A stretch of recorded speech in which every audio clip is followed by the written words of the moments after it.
Exactly. You'd think he'd be used to it. Evidently not, but the SMU Mustangs in their red jerseys for their second home game.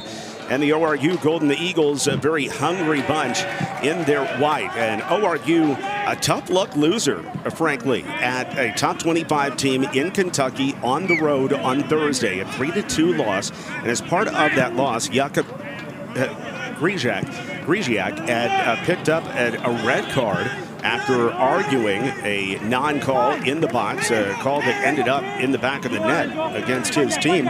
But still, even down to 10 men, 2.5 minutes later, ORU scored the equalizer to make it 2-2. And then a little bit after that, Kentucky was able to win it. But this Golden Eagle team is hungry, a new look team, and they should be very, very good. Here's a feed all the way across, and a really good look for Jalen Mitchell, trying to head one after the serve across by Ryan Clanton-Pimentel. You were right about the hard luck feeling coming out of ORU's game against Kentucky. We talked to Ryan Bush, the Golden Eagles head coach, and look, he is very, very high on João Mesquita, but make no mistake, Jakub Griziak is an outstanding goalkeeper. When Oral Roberts came in here last year to Dallas and played SMU, the Mustangs only won by a 1-0 score, and he was absolutely magnificent in that game. So Mesquita has a tall order, not just height-wise. Griziak is 6'3", he's 5'10", but he's got a big set of shoes to fill. Thiago Pato is going to pull this one out for ORU after the long throw-in.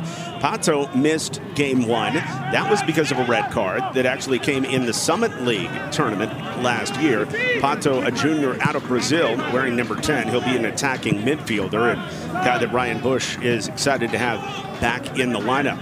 Meanwhile, the SMU Mustangs debuted a lot of new players in that opener. They've got a new starting center back in Cesar Rubalcaba. They got a new starting left defender in Brock Pope. You've got a guy like Danny Escorcia, the attacking midfielder, who showed up really big on night number one. And so for SMU and also for the teams that play them, you know, they know what to expect when playing SMU. Ryan Bush talked about, hey, we feels like we play them each and every year. We know what they want to do, but this is a different group of Mustangs. It is a different group, but you are right. Coach Bush and Coach Hudson certainly know each other. They coach against each other every year. They see each other on the recruiting trail, and they are very, very familiar. Coach Bush agreed with the idea that there really aren't going to be many surprises today for either side. It's just a matter of which side's players can execute the plan better than the other. An early foul on Nikola Šljivić, who played 4 seasons at Marshall, including being part of the College Cup National Champions back in the spring of 2021, wearing number 19 as an outside back. SMU on the restart trying to swing it side to side, and that's one of the things that SMU felt they could have done a much better job at the first time around on Thursday, is changing the point of attack and their defenders passing a little bit more quickly. Yeah, they know what they're doing. They know where they're trying to go with the ball, but the Mustang coaches would like to see that movement, as you said, more quickly. The Air Force Falcons were able to sort of lock into a compact defensive formation, and the way you stretch that out and create lanes to run through or shoot through is a lot of lateral movement and crisscrossing the field. And they did some of that. They did a lot of that the other night, but they didn't do it quickly enough, and therefore they weren't able to open a lot of wide gaps. And the Mustangs desperately want to see more switching of fields and then playing through those gaps more quickly rather than being patient and maybe trying to wait for the perfect chance or the perfect shot. Well, for SMU, 20 shots the other day. They were able to finally find the frame, but it was only on a penalty. There was a handball in the area called against Air Force. Bailey Sparks taking his first ever penalty kick. He has been, prior to this, you know, a midfielder and not called upon to do that striking duty of putting the ball in from the spot. However, he was able to go low and left on his first opportunity. Now here's a nice run by Flores. SMU thought it was offside, evidently not. Flores dispossessed, however. And one of the things that Bailey Sparks said when we asked him after the match about that penalty kick is, first of all, I'm just trying to stay calm. That's the biggest thing, just stay calm. Because, especially when you're doing something that is a little bit unfamiliar to you at the collegiate level, you've got to keep that heart rate down. You do, and Bailey Sparks is an exceptionally talented player, and when he's just playing and practicing with his friends, he can do things with the ball that a lot of players absolutely can't. But when you're on the spot like that, literally, and you have a penalty kick, there are players who will say the goal sort of feels like it shrinks. Just sort of like if you have to hit a key free throw in a basketball game, suddenly that rim gets a little tighter, and you see clang one off the iron in the last couple of minutes. It's a different scenario and a different environment when everything's on the line. Look, if the Ponies had been up 4 or 5 goals when he took that penalty kick, he might have been a whole lot more relaxed.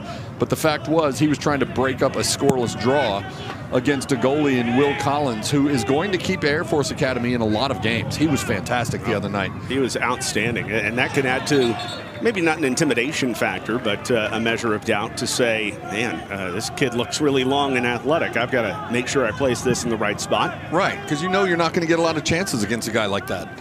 He did just that, taking advantage of it, and if you can believe this, in Bailey Sparks' long career, that was actually his first career game-winning goal in his 52nd career match with the SMU Mustangs. Mustangs and Oral Roberts scoreless so far, more than 6 minutes in. It's a 96-degree day. This is certainly a day where we will see some hydration breaks. Feels like 99 as we get started. Djordjevic got the ball out in front of himself, and he's able to stay on top of it as Mimi is in there to slide it away. Keeping it in is Scorsia. Finally, ORU able to take it back. Oh, Bailey Sparks says no, never mind. Plays it back into possession for the SMU Mustangs. We think of, when you watch SMU, you think of Bailey Sparks as an exceptional offensive threat, and he is. But he's a very underrated player when it comes to doing exactly what he just did, which is taking possession back for the Mustangs and allowing SMU to regroup and attack maybe from a different angle. It's one of those things that never shows up on a stat sheet. But rest assured, the SMU coaches certainly value that, and the opposing coaches know about his ability to do that. Mitchell just not quite able to keep it in on the end line, and he was the last to touch it, meaning a goal kick for João Mesquita. He was on the team last season for ORU, but did not play as Jakub Griziak had an outstanding freshman season a year ago, and just you couldn't take him off the field as he went 10-4-3. So Mesquita has been part of the program for the last year. The senior from Brazil, playing at Western Texas College, and Ryan Bush talking about him having experience on the team, although not necessarily on the field so far. Right, but I think also part of that experience is he played a ton at Western Texas. So it's not like he's been sitting on the bench waiting for 4 years.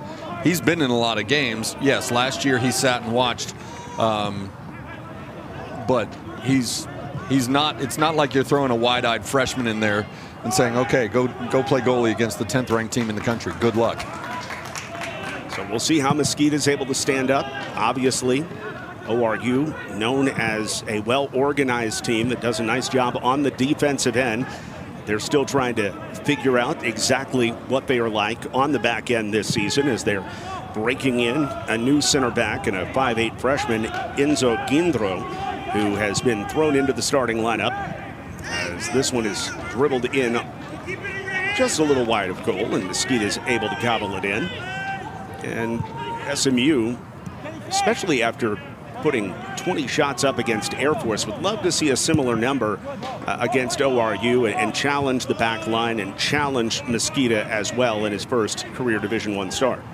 You mentioned Enzo Guindro, and there are a lot of coaches who are reluctant to play a freshman at that critical center back position and to play guys who, at least on paper, may be a little bit undersized, but he played very well at a high level in France before coming to Oral Roberts, and again, he has the benefit of lining up alongside Šljivić, the transfer from Marshall, who is such a steadying presence on that back line. And Coach Bush and his staff feel very good about that back line that they have out. And then add to that Baptiste Boyd, who's a captain this year, a glue guy, vocal. And hey, Guindreau and Boyd, they're both Frenchmen as well, so they've got that connection. Here's the first corner of the night for either side, and for Oral Roberts, it's going to be Luis Flores taking it. The Summit League Offensive Player of the Year in 2023, the newcomer of the year as well. He scored 15 goals a season ago in his debut year for ORU. And he's serving with a little bit of a wind at his back, actually. This one to the top of the six, headed out by Ruvalcaba, who's a really nice athlete, and chased down Chris Demon, able to attack, find possession. However, it's Slivich taking over. A little bit of a chance here until the play in the box, and it's going to be a corner kick here instead of any type of penalty on Owen Zarnik. And you see 4 of the Golden Eagles absolutely in disbelief that there wasn't a whistle blown that would have led to a penalty kick. I mean, obviously, when there's a play in the box on the offensive end, if someone breathes on one of your teammates, a lot of people will speak up and say there ought to be a whistle, because every team wants to have every PK possible, and now the officials are going to take a look. Yeah, a little video assisted review for Sergio Gonzalez. He has 4 outstanding camera places to work with in this one, and see what he sees. And we'll see about the contact between Zarnik and Flores. So on the initial replay, Steve, I thought I saw, the first contact with the ball was made by Zarnik. Zarnik made contact with the ball, then Flores comes in, maybe looking for a little bit of contact. Zarnik trying to hold the hands back to say I didn't do anything, but there was some contact.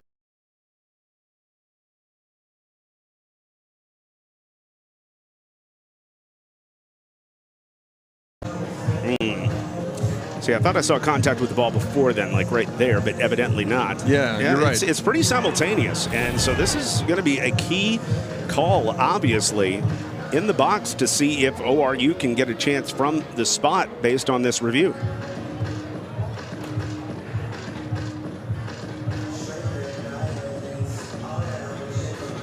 And you see the head coach is getting briefed on this before an announcement is made.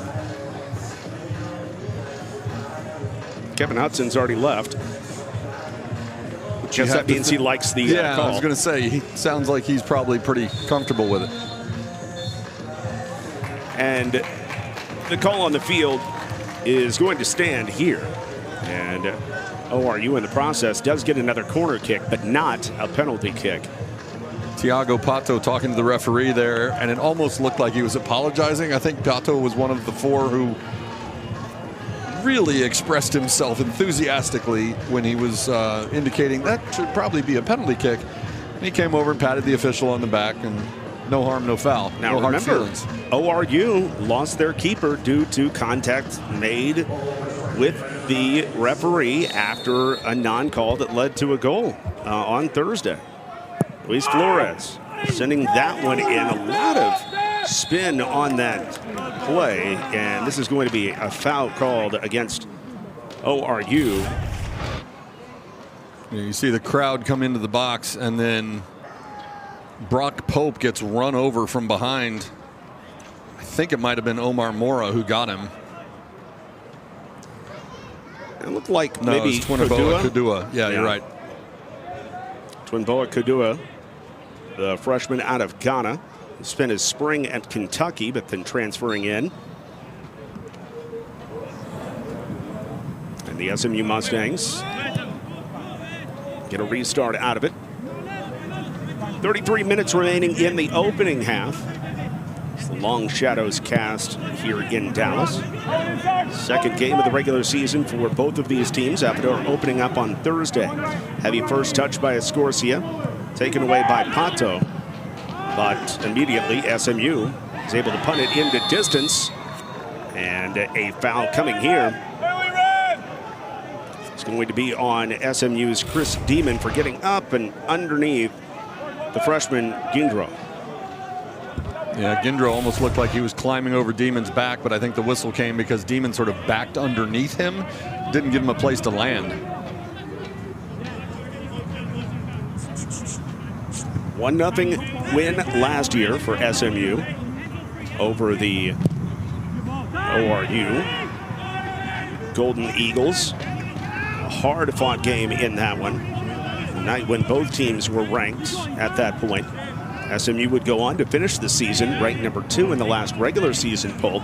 Oral Roberts was also a ranked team at the end of last year, number 22 in the final regular season poll, before falling in the Summit League semifinals, falling a little bit short of making it to the NCAA tournament. Of course, SMU beat their Summit League rivals, Denver, in the second round of the NCAA tournament right here at Washburn Soccer and Track Stadium as part of their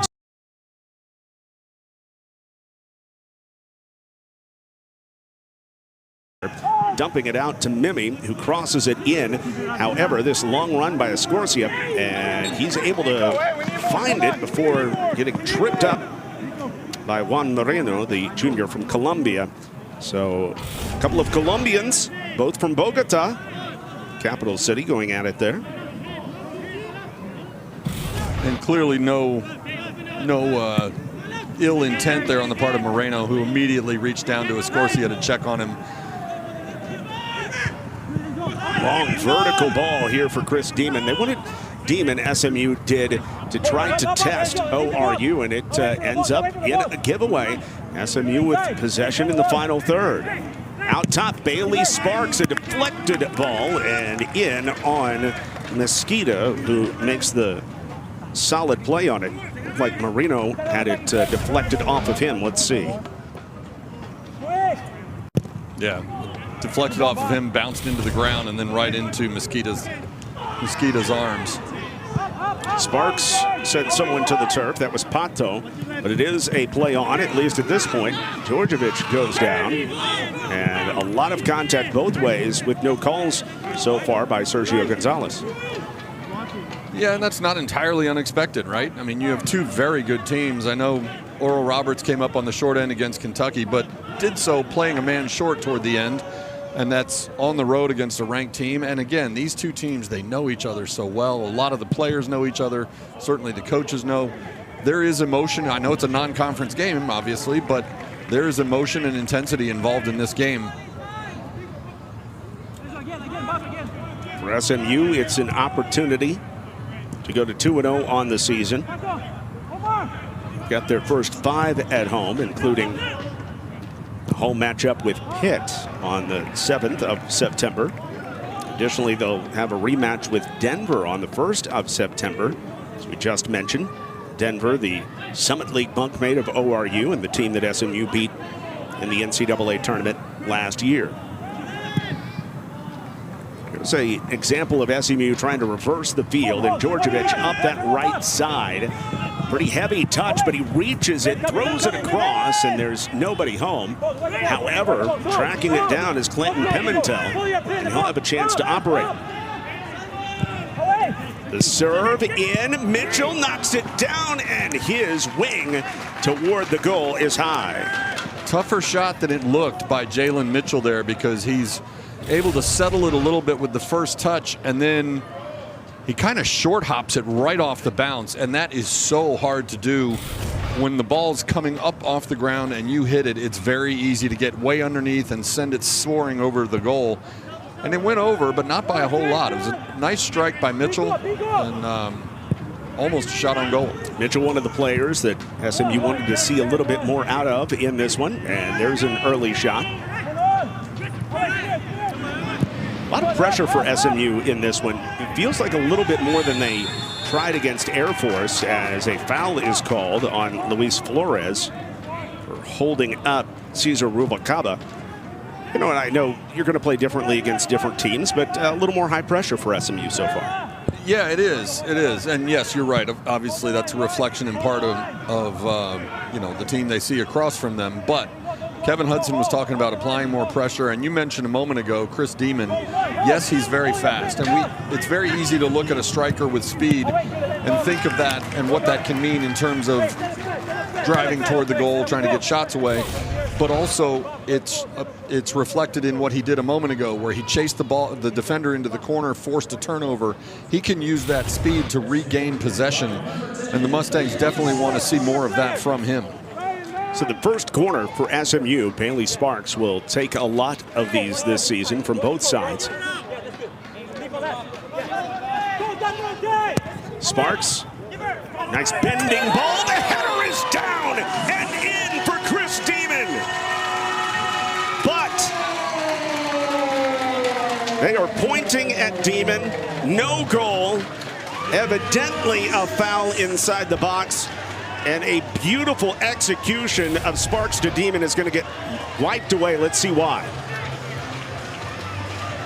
Oh, I think it was the contact by Owen Zarnik on the exactly. keeper. I think it was Owen Zarnik. And part of the benefit of having Owen Zarnik up front is that he's a big guy who can get up in the air. And part of the risk of having Owen Zarnik up front is that he's a big guy who can get up in the air. And when he collides with the goalie, it's sort of like when you make contact with a quarterback. It's always going to go in the goalie's favor, or almost always, which is a shame because that was a beautiful header by Demon for what would have been his first goal. Demon frustrated that it gets taken off the board. But in most cases, you're going to see the keeper get an opportunity to play the ball. And Mosqueda fouled by Zarnik, and so no goal. And that won't be the last time you see Zarnik up there. The Mustangs they have 3 defenders who have height and really good jumping ability. And you will see Zarnik, you will see Pope, you will see Rubalcaba. All 3 will be targets on corner kicks and free kicks in the offensive third. And there is some risk with that when you have a big, strong guy like Owen Zarnik. But he also presents a lot of opportunities for the offense. So the first consistent possession here for ORU as they try to strike. Mimi playing in the middle here, gets it knocked right back at him, but it went out to Pato, sends it in front, the very dangerous Flores. Flores hands it off to Mora. Mora looking to turn, Flores cutting in, and it's cleared away at least for a moment. Mimi has it taken away by Scorsi at least for a moment, but Mimi's going to give it in back door. The serve in, and Alex Salvo is able to clear that service by Emmanuel Dennis. Nice poise by Salvo, running onto that ball at about 16, 17 yards out. And there are red and white jerseys flying all around him. And just having the poise to take it, turn away from the immediate pressure and send it back out, allowing his defense just a half a minute to regroup and catch their breath. 25 minutes left in the opening half. No score between SMU and Oral Roberts in a second game of the season matchup. I'm John Little alongside Steve Lansdale, and it's wonderful to have you with us as well. It's getting into that busy time of the year. The women's soccer team started play here in the ACC back on the 15th. And then the men joined in. You've got volleyball cranking up with a scrimmage. SMU football opening up their first game as an ACC member last night as they went out to Nevada. And in fact, you were out there, Steve. It was good to see you back from Reno, so bright and early. It is a very busy time here on the Hilltop. It's a busy time for all ACC squads right now. Flores trying to trigger it in, and this drive is just wide by Emmanuel Dennis. Yeah, nice shot by Dennis. Got a little bit too much of an inside-out spin on that. Chance Johnson is a big, long goalie, and he's stretched out. I don't know if that was going to be on frame. From our angle, it looked like it was probably heading very close to that left post. Sure, Dennis would love to have another crack at that one. Again, one of those bouncing balls that was coming up was in midair when Dennis tried to strike it, looking for his first goal as a Golden Eagle. Didn't miss by much. But back to our point, you go from the doldrums of summer to very busy times in collegiate athletics. Yeah, I mean, selfishly from an announcing standpoint, we did a doubleheader 3 days ago. Went out to Nevada, got back about 5:30 in the morning today. Got another doubleheader tonight. It's good times. Lots of action. Scorsia really good on the ball. On to Clinton Pimentel. Stepping on it. looking to come up with a corner, and I thought he did, but evidently not. Really nice job to stay with it and clear it off that line in the corner by Slivich. I think everyone in the stadium thought he did except that one guy with the flag. It's got to be every part of the ball. Certainly looked like it was over the line. It's way too strong by Djordjevic, but yeah, it's got to be every part of the ball over the line. And all right, let's see if this one more time. All right, now there it's still in bounds, obviously, but right there, that's over the end line, isn't it? I thought so. That sure looks like a corner to me, but again, they don't ask our opinions on these things, so on we go. Right. In any event, no matter what the call was, Slivich not giving up on it and not giving SMU a restart out of the corner. 22 minutes left to play in the opening half. So another doubleheader today. If you're watching here in the Dallas area and you want to catch some soccer, you could catch this one. You could come on out to Washburn Soccer and Track Stadium. But in addition, the SMU women's soccer team, 2-1 on the early season. They will take on an in-state foe in Stephen F. Austin coming up this evening. Scheduled start time of 8:30-ish here at Washburn Soccer and Track Stadium. Out front, Flores gets knocked down. No foul given. Scorsia just guides it back up the field. Yeah, Scorsia thought that Chris Demon was going to be breaking through on a diagonal run, and clearly he and Demon were not on the same page, because as soon as Scorsia touched it, he sort of looked up into the sky and regretted that pass. That was essentially just a giveaway to a pass directly to the ORU defense. Feels plenty warm, 96 degrees, feels like 98. But thankfully, in addition to the sun beginning to set behind the stands, also some cloud cover, which is something we didn't have much of on Thursday when these two SMU teams played a doubleheader, and the SMU women went first in that one against Texas on a hot one. Djordjevic is going to get it on the right flank, looking to operate. Triggering it in for Jalen Mitchell. Mitchell posting up, taking it to the corner, looking for some space to operate. Trying to go toward the edge of the 18, but loses it with that heavy first touch. However, great job by Salvo to get it down to Clinton Pimentel. One touch and a ride, and it's high. Out of play. Salvo is such a steady force in the middle. He's a guy you sometimes don't notice until he's out of the lineup.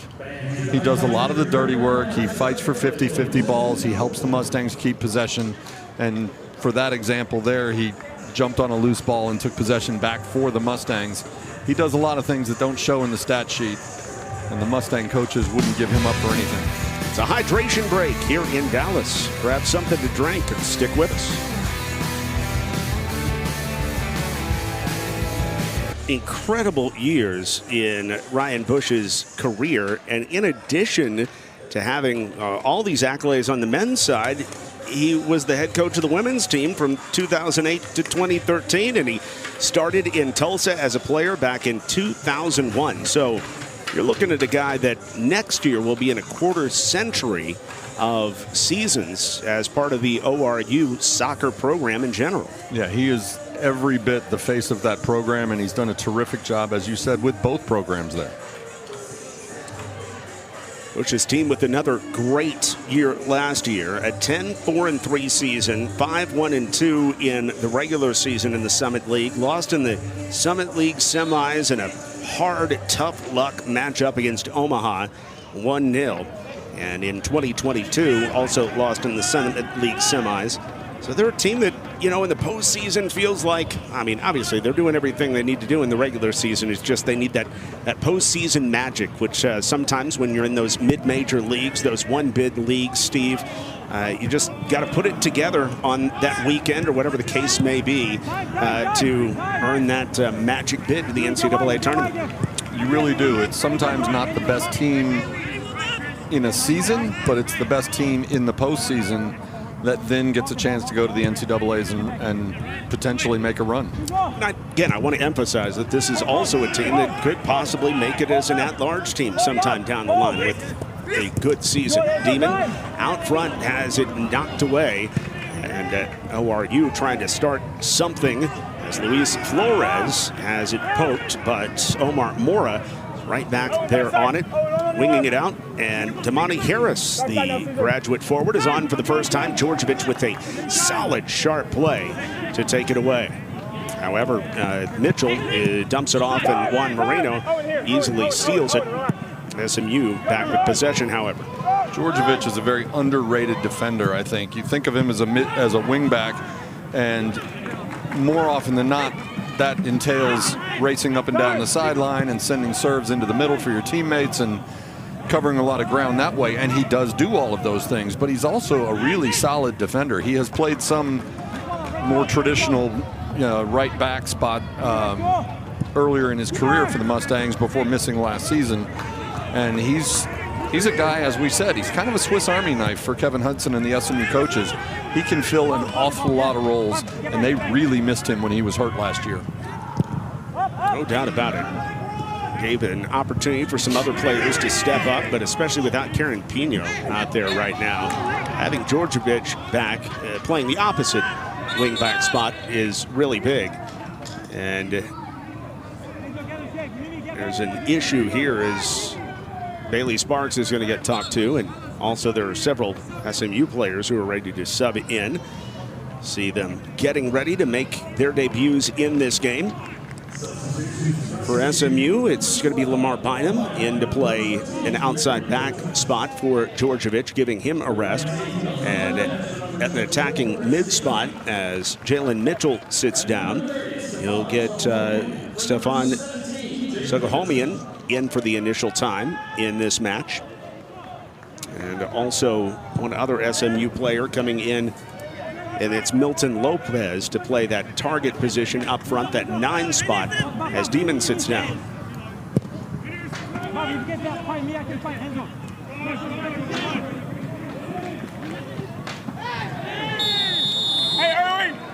Trip here, and they end up seeing a card on Pope, or at least talking a little bit here. Pope being waved over by Sergio Gonzalez after the play. And no card. I always like when officials do that. Some officials seem very quick to pull out a card to sort of announce their presence and who's in charge. But when an official can take charge with a quick conversation and just say, hey, that's not going to fly with me tonight. And if that affects the way that guys defend and attack and go after the ball, I always think that's a good thing for officials to do, to try to be able to maintain that control without relying on cards before they have to. Free kick coming from Flores as it angles into the 18, headed out. But Flores fires it right back in, and trying to cut in on the back post with a little run was Baptiste Boyd. However, Chance Johnson beats him to the ball. He beats him to the ball. He was fairly quick off the line, and he also has those long arms. He was able to stretch all the way out and snatch that before it got to Boyd. You see the serve into the middle, and there's Boyd behind 2 defenders. And Chance Johnson appears from nowhere, snags it, and ends that chance. Chance Johnson voted most likely to go to Halloween dressed as Go-Go Gadget back at Mustang High School in Oklahoma. I need to confirm that, but that's just what I assume. I was going to say, I'd like to know your sources. For all the kids out there, that was a 1980s and early 90s cartoon. And also, you've also got Stretch Armstrong. We could have gone with Stretch Armstrong as well. Go back another decade or two. Yeah, exactly. So far, ORU with 1 official shot, but it wasn't on target, and 4 shots for SMU. But again, they have not found the frame as of yet. And a foul called against Djordjevic here as he was tugging on the jersey of Schneider Mimi, one of the tougher wide backs to contain in college soccer. Yeah, but a nice delayed call as they waited to see whether ORU was able to play the advantage, and when SMU got possession right away, then the whistle came.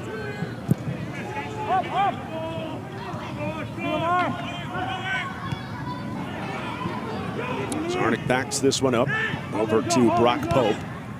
Wow, what a play in short space by Danny Escorcia. Starts something for SMU. Escorcia slots it inside. Lopez giving it a run. Lopez going after that ball and going through Boyd to do it. And in the process, it is going to be a foul here on Stefan Sagamonian. You were right about the play by Escorcia, somehow wiggling his way out of triple coverage. And not a bad pass, but yeah. Sagamonian.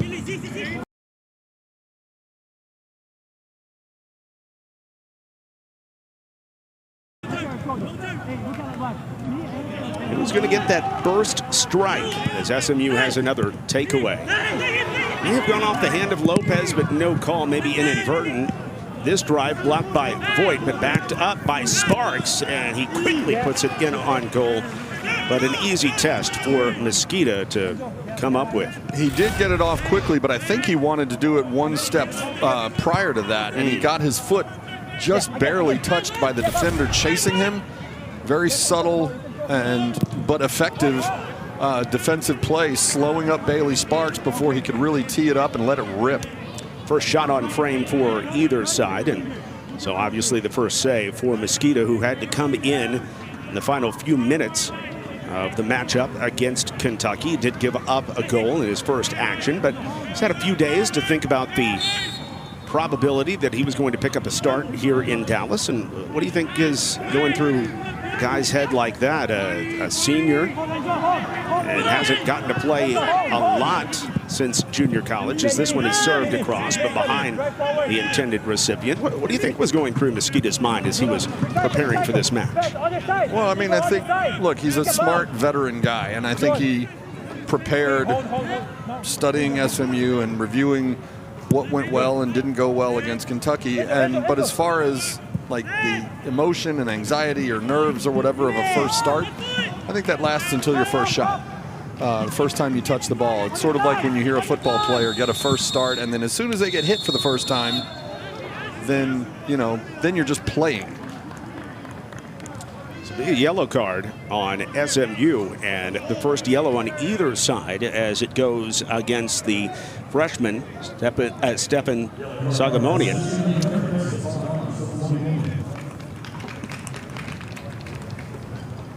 Sagamonian out of Rio Ranchero High School in California. Nice zoom in there. Good job, guys. Yeah, he had his arm wrapped around the waist, trying to get to the ball, wrapped around Mimi's waist, which is, one of a couple of very common ways to try to slow somebody up.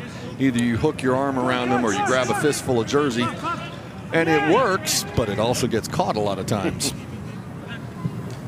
And when you slow someone up who's in a position to really take off and cover a lot of ground, it sometimes then draws the yellow card. For now, but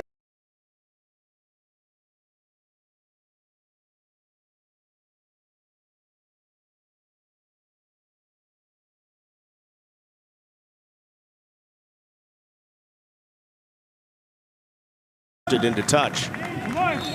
Ryan Bush, the Golden Eagles head coach, was absolutely raving about Twinaboa Kadua. Just his first of all, his path to Oral Roberts, but also the impact, the ability he's had to make an impact so quickly. He's still a freshman. He's just beginning his college career, and he has made an impact very quickly in this, just his second game with the Golden Eagles. Coach Bush and the Oral Roberts staff think that he has a very, very bright future ahead of him.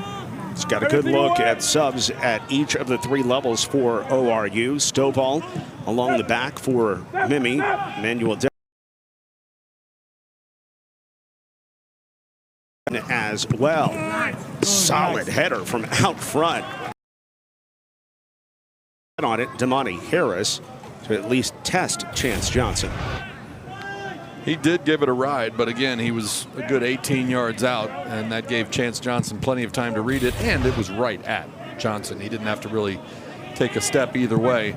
But we've seen a couple of times, we talked a few moments ago about how nice it is for the Mustangs to have those three big defenders that they can bring forward into to serve as targets on offensive set pieces and corners. We're also seeing where that height and jumping ability helps out in the back. Owen Zarnik, Cesar Rubalcaba, and Brock Pope all over 6 feet, all jump very well. They're strong targets in the air, and that's going to definitely impact the way.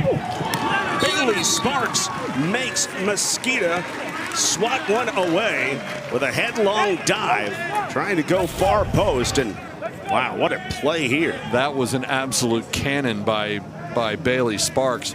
He was getting bumped by a defender, so I didn't know how much he'd get on it, and he crushed it. Nice job by Mosqueda. It may have gone just a hair wide, but as the goalkeeper, of course, you cannot take that chance. And he laid out and tipped it wide. Terrific shot, terrific save or block deflection by Mosqueda as well. Officially, it is a shot on goal for Bailey Sparks. You're right, Tommy Lamb, the transfer from Eckerd College out of Florida, was really leaning on Bailey Sparks, but Sparks just didn't care. So Mosqueda ready for this serve by Sparks. The header is down, cleared away, and Bynum backing it up. Chips it over to Bailey Sparks. Try to start it again. Sparks looking back post this time. The header back into the box. SMU's got a chance again. The side-winding drive by Salvo knocked down. And a couple of opportunities. Finally, Sparks is on it, and he gets taken to the turf. SMU got a good 4 shots off during that exchange. Just none of them found the frame. Yeah, and that sequence there showed I think the variety that Kevin Hudson is looking for. On the original corner, Cesar Rubalcaba went up to get ahead on it, and I don't think he was shooting at all. He was trying to redirect it into the middle to a teammate. And then, as you said, just a flurry of shots from different angles. At one point, it looked like Sagamonian was considering a bicycle kick right just out at the penalty kick spot. Very creative and very widely varied flurry of shots there by the Mustangs. Remember, SMU, one of their shots did find the net off of a corner earlier on in this half, but it was wiped off as Chris Demon solidly headed in a Bailey Sparks serve. But it was a foul called against Owen Zarnik for making contact with the keeper that wiped that one away. SMU tries to keep the pressure on as Richard Garcia sends it out to Bynum. Garcia on for the first time. Sagamonian turning, looking at goal, instead trying to drive it low in the direction of Lopez. SMU is going to keep it here. Bynum chasing it down, and it ends in a throw-in for ORU after Jackson Stovall pounds it off the body of Lamar Bynum. To your point a few moments ago, again, the Mustangs are still pressing high, trying to force this ORU defense into making some errors, and they have a couple. The Mustangs have created a couple of really nice chances through that pressure. Under 7 to play in the opening half. SMU's had the better run of play when you look at shots, 8-2, shots on goal 3-1. Corners are even at 2-2, but certainly possession has been in SMU's favor so far. Would not say there have been a ton of great scoring chances by the Mustangs in this one. Obviously, one did get wiped off the board. And you would say that same thing for the Golden Eagles so far. Not any great scoring chances to speak of here in Dallas. All it takes is one. Yeah, I agree with you. I mean, certainly the field has been tilted a little bit in SMU's favor. I don't know what the possession numbers are going to look like. We'll see that in halftime in about 6 minutes.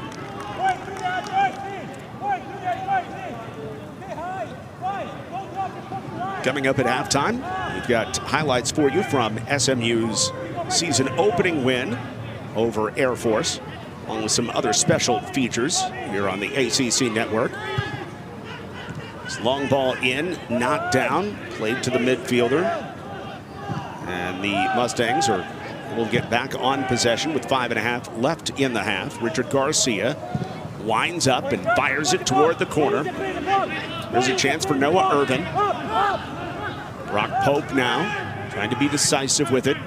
Garcia on the ground, switching places with Bailey Sparks. SMU circling the offense, looking for something. Sparks has it in a dangerous spot. Nice touch down to Lopez. Lopez has it knocked away, and as Escorcia is trying to keep up with the freshman Kodua, he's going to be issued a yellow card. It's the second yellow card of the season. He also had one against Air Force on Thursday.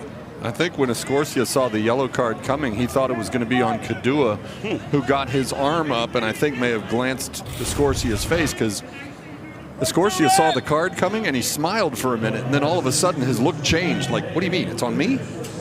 And he got a fistful of Kodua's jersey and spun him around a little bit as he was trying to regain possession, and he got caught doing it. Yeah, certainly the first contact made by Escorcia there, and Kodua ripped back with that left arm, but call had already been made for sure. Escorcia. A little bit of some tough luck as he was trying for a run, and it's going to be ORU ball on the throw-in here. And Sergio Gonzalez wants to have a little conversation, looking toward the ORU bench, doing some peacemaking. I believe that is Brian McCurdy, the associate head coach for the Golden Eagles, who was getting a little bit too vocal maybe in his opinions. But again, not a card, just a quick conversation. That's not going to work with me. This is my game. Omar Mora, we haven't heard a lot from him. He scored twice against Kentucky. He's eliminated there by the defensive mid in Richard Garcia, and SMU starts it again. Escorcia off to Irvin. 4 minutes to play in the half. That one go off of Irvin.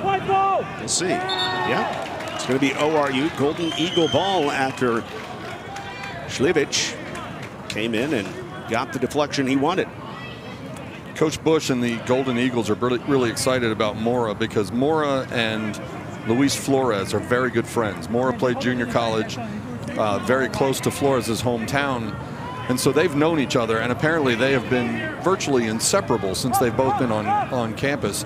And the only reason that's relevant, I mean, sure, you'd love to have all your players get along and be friends, but when you have two offensive threats like that, a lot of times people can get caught up in stats and I want more shots, I want more goals. They do not care. As long as somebody scores, they are very happy and supportive for each other. And Coach Bush was talking about how that sets the groundwork for what could be a really, really potent 1-2 punch. Flores is the guy that scored the 15 goals last year, and then you got Mora, who had the brace in the season opener, including a key game-tying goal, even down by a man. The team was playing at Kentucky, and it looks like those two could make a really good combination, because they're both very dangerous players, but in different ways. Whereas Mora, who wears number 23, wants to be more toward the midfield and wants some room to attack and wants to take on 2 or 3 players. As Ryan Bush put it, Luis Flores has a magic wand for a left foot, and he loves to be in the box with a chance to shoot. So here comes SMU. Lopez knocked off the ball, at least for a moment, and there is going to be a restart for SMU, a free kick coming for the Mustangs.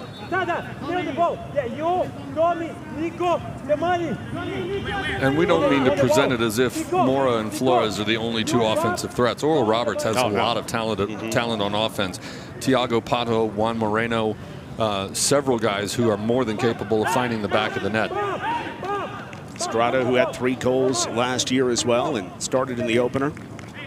So a key restart here for SMU. This free kick coming angled out to the right of Mesquita.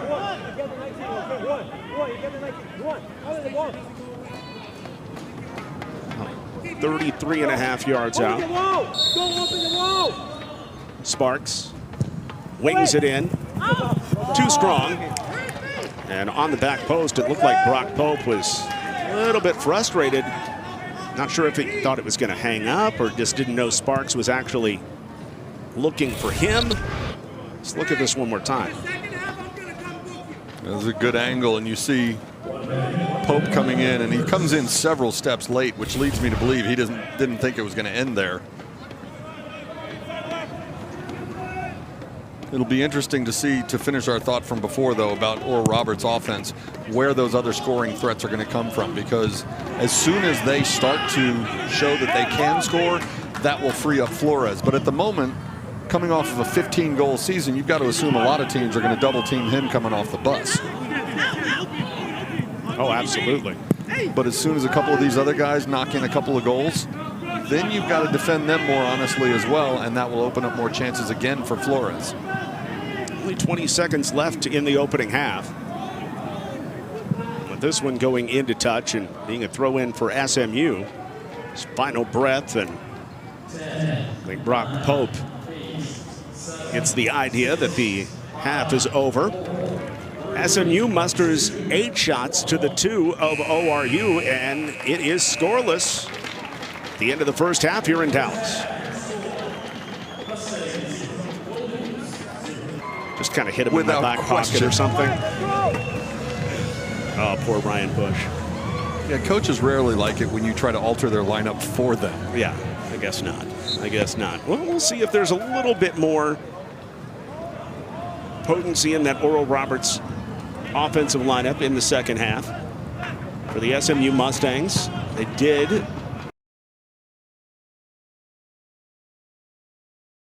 of the net. Looking at the second half starters across the board, just a few changes here and there for SMU. That includes Milton Lopez up front in place of Chris Demon, who started this game, and that appears to be the only change so far. Meanwhile, ORU does start the second half with Damani Harris in as an outside midfielder. Also, Jose Estrada in at an attacking midfield spot. It looks like a little bit of rest for Omar Mora here to start the second half after his 2-goal effort in the first game of the season. Additionally, starting the second half, Tommy Lamb in a holding mid spot alongside Kadua, who is so good in the opening half as well. SMU Mustangs with a little possession and trying to get something started. Alex Salvo off to Brock Pope. Transfer from Bellarmine, where he's the Defensive Player of the Year in the ASUN last season. This one misses Sparks, just could not hold it with that right foot. A lot of contact, however. Damani Harris is able to keep possession, move it to the middle. His red jerseys all over the place as SMU nips and tucks toward the ball. A lot of contact is being allowed to go as this long ball goes up the wing. Just a little too strong for Damani Harris. Nice job by Jose Estrada circling back after SMU had taken possession, and he jumped right back in and got it away for the Golden Eagles. But now SMU with a throw in deep in its own end.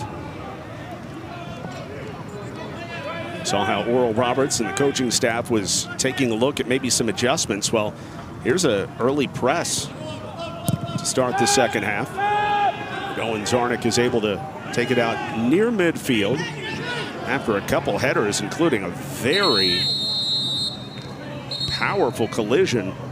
Stoppage is made as Thiago Pato ends up on his back after colliding in midair with Danny Escorcia.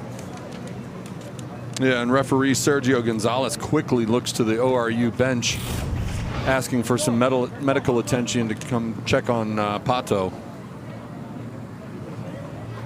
And nice to see Danny Escorcia helping him up after he took a minute to shake out the cobwebs there. It was a little bit like the collision in the first half where Chris Demon backed underneath an Oral Roberts defender who sort of landed in a similar fashion. That one ended up resulted in a penalty being called on Demon. This one, no whistle. But because a trainer came onto the field, Pato's going to have to leave, but he'll be waved back in just a moment. Good to see that for the most part he's no worse for wear. I'm sure he black and blue a little bit. You see him grabbing his lower back. I'm guessing he kind of landed on that tailbone, which anyone who's ever landed from any height on the tailbone knows how uncomfortable that can be. Try doing that in 20 years and getting back up, Mr. Pato. That's all I've got to say. Pato is You're right not back wrong. in there. Bailey Sparks able to get the takeaway here. Escorsi with that nice first touch and a move to the middle. SMU looking to be creative. Right back to Sparks. Slots it in. Lopez turns. Got held up. And a corner kick is on the way. However, that was a lot of contact that they seemed to let go in the 18 there as Lopez was trying to spin cleanly. There's a lot of trading pain in here. Yeah, it's pretty congested in there. You see Lopez running onto it right here, and now he's split. He's really sandwiched between two defenders. And Schneider Mimi comes over and, as the third defender in, and clears the ball out. But Lopez, as you said, drawing a lot of contact in the box. Here's the serve to the back post, and Brock Pope getting a header on it. Pops over the top, and Pope insists that he was held as well. He was in the air. Pope got a good foot and a half in the air. Clear. Yeah, and it was Damani Harris, I believe, who went up with him. And as you said, Pope is convinced, had a fistful of his jersey. But as you pointed out, Pope was head and shoulders above everybody else over there. If he hadn't been tugged on, he might have gotten just a little bit higher and been able to knock that ball down with his head, and we might be looking at a game no longer scoreless. SMU trying to stay unbeaten and untied against Oral Roberts all time, 11-0-0 against this squad, including a 1-0 win last year. They've outscored Oral Roberts 27-4 all time, which kind of shocked me when I was looking at it today, just based on the pedigree of this Oral Roberts team, especially recently. It doesn't feel like a series that should be so one-sided. Yeah, in recent years, it's been very, very close games between these two teams. And of course, SMU just able to hold on for a 1-0 win last year. And so far, still looking for that first goal in the run of play this season. Long ball for Mimi, all the way down on the end line, serves it across. Pope heads it out, but it's backed up by Flores and eventually sent out near midfield by Salvo. Great job by Mimi, though, on that play. Yeah. That long ball was sent to the northwest corner of the field here, and it looked like it was miles out of reach for anyone, and he got on his horse and went and chased it down right before the goal line. So there's going to be a yellow card, by the way, on Kadua, who also picked up a yellow against Kentucky. Yeah, the fact that he took Lopez down probably didn't merit the yellow card, but the fact that he took him down from behind when Lopez had real estate open in front of him and could have really advanced the ball in a hurry, that's what often draws the yellow.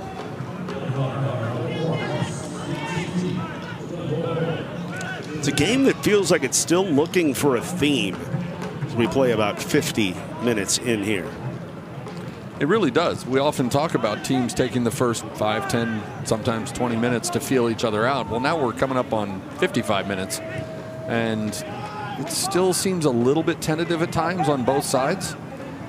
Who's going to make a play? Might be this number 21 guy. Escorsia down to Lopez, back to Escorsia, into the box, left-footed drive, and a great save with the left foot by Mosquito. You see Escorsia with a smile there, looking back, and I almost wonder if that was directed at Esquita as a nod to say, hey, nice save. But you see him split a couple defenders here, gets the shot off, and then to add insult to injury, the ball came back down off the rebound on his head.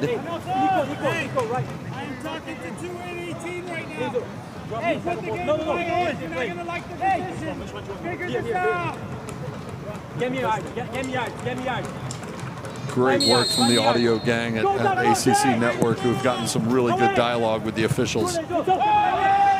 Spark serve goes into the air. Heavy contact. And out to near midfield, where Luis Flores is called for a foul on Ryan Clinton Pimentel. It doesn't sound like Sergio Gonzalez loves the way this game's going based on what he was saying inside the box. Meanwhile, there is a Golden Eagle down, and that's the freshman Enzo Guindro, the center back out of France. Yeah, on that last ball across the middle, I think Brock Pope got up and they clanged heads.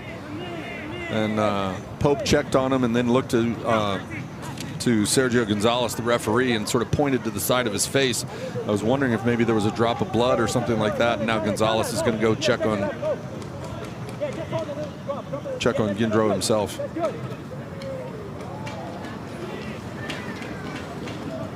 So Bailey Sparks ready for the free kick.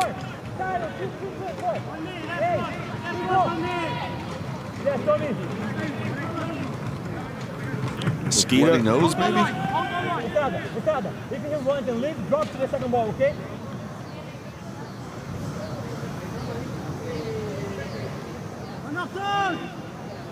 Ref, let me make the ball, Luis.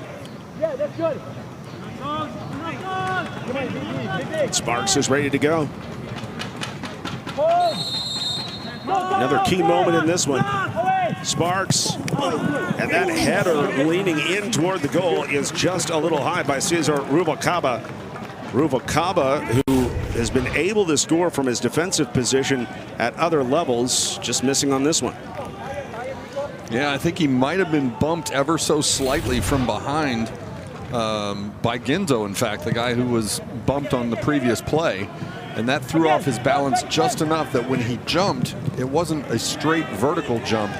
He was almost lunging in toward the ball, and he got contact on the ball, but obviously not on target. Rubalcaba, the transfer from Cal Poly Pomona, was there from 2019 to 2023.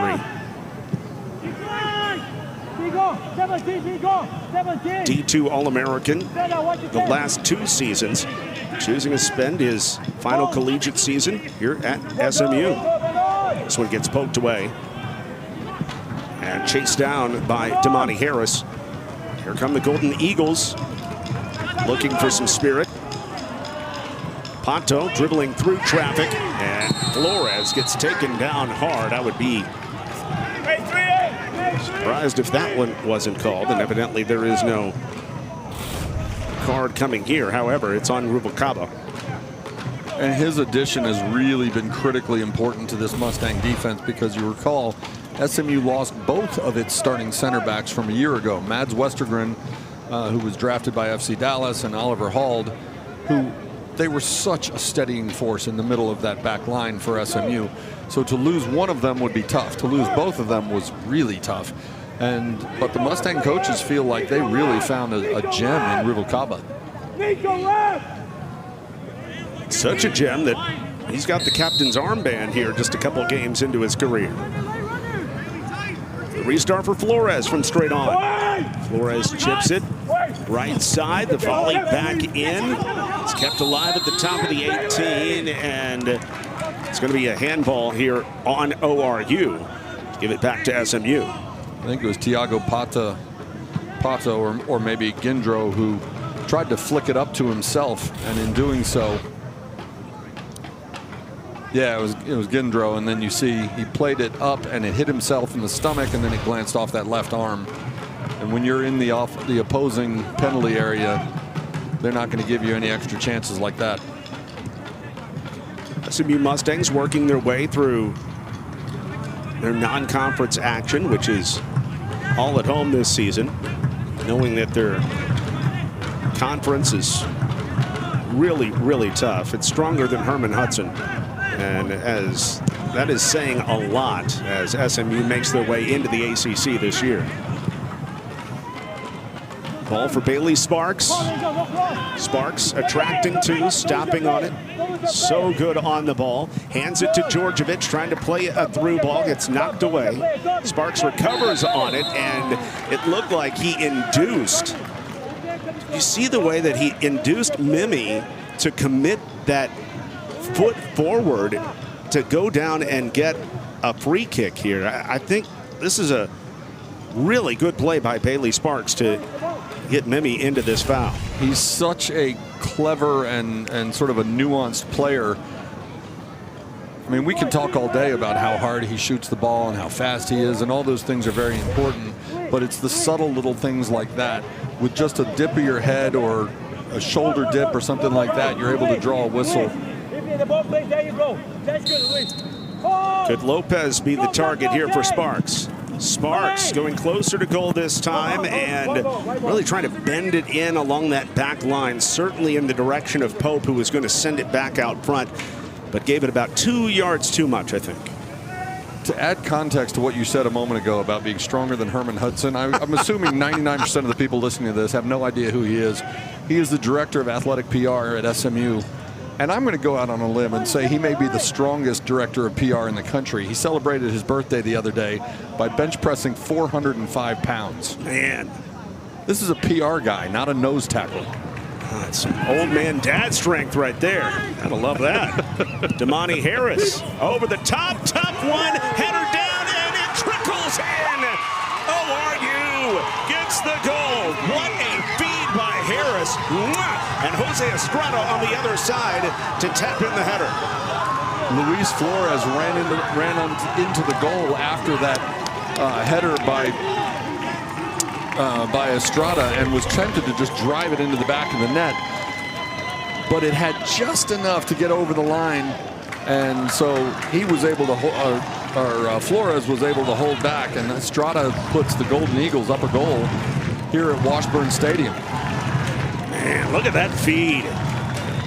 Damani Harris with quite the chip, his 7th assist of his career. He had 5 assists last year, and that was a beaut. And think how perfect that serve had to be, because Chase Johnson is 6'4", has very long arms, and he's quick. He covers ground in a hurry. That ball had so much lift on it that it basically dropped straight out of the sky for Estrada to get ahead on it. If he had sent a normal line drive or a normal crossing serve, Chance Johnson snatches it out of the air.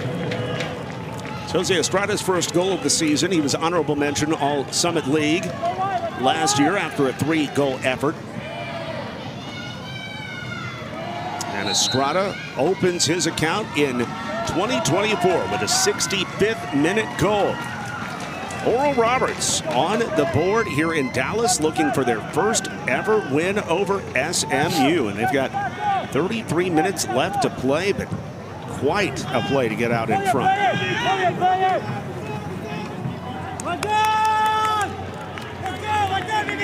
Kevin Hudson said before the game that he wants to see his team play more aggressively on direct passes, vertical passes through the midfield and into the offensive third, but also pass more quickly across the back in order to stretch out the ORU defense. Well, now that you're trailing by, well, that becomes even more important. You have to stretch them out in order to gain some chances, create some chances for your offensive players up front. It's not that Oral Roberts wasn't giving a really spirited effort here against SMU, but how do you think it changes their mentality now that they've picked up a goal and they're going to get a free kick as well here?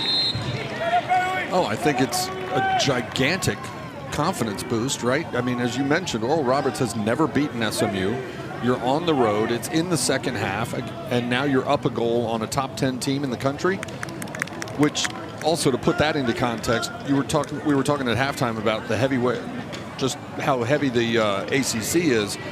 Consider this. I know it's 2 different voting bodies, the ACC coaches and the United Soccer coaches. SMU was voted 8th in the conference and 10th in the entire country, which tells you how absurdly strong the level of competition is in the ACC. Stronger to your than Herman point, Hudson. Yeah. just right. We're never going to hear the end of that. Luis Flores serves it in, header out by Rubalcaba. And SMU trying to clear it. No foul given as Pato with the shoulder charge takes it away. And Escorcia back up and on his haunches is able to play it forward for Lopez. Here's the very impressive Ryan Clanton-Pimentel trying to reverse the field, and beautiful job to send it back to the SMU side by ORU. It was a really nice job by Lopez holding a defender off, and then Clanton-Pimentel maintaining his balance as he's running onto that ball through the midfield, and he got bumped on the right shoulder. And he's not the biggest guy in the world, but he was able to fight through that and keep his balance and then switch fields to the left side. SMU searching for an equalizer, down for the first time this season, obviously, after winning 1-0 on Thursday. This is a clean play. Sparks inside. Here's Lopez. The drive and the goal. Milton Lopez. His first goal of his career. Evens it at 1 in Dallas. Milton Lopez clearly heard your comment about searching for an equalizer, but what a gorgeous goal. You see the pass by Bailey Sparks threading it into the box, and Lopez able to touch it down. This is a two-touch goal by Lopez. Here's Bailey Sparks, punches it through right to the top of the 18. One touch to settle, crosses it to his left foot, and bombs it into the back of the net. Beautiful goal by Lopez. As Brock Pope was able to take it away from Thiago.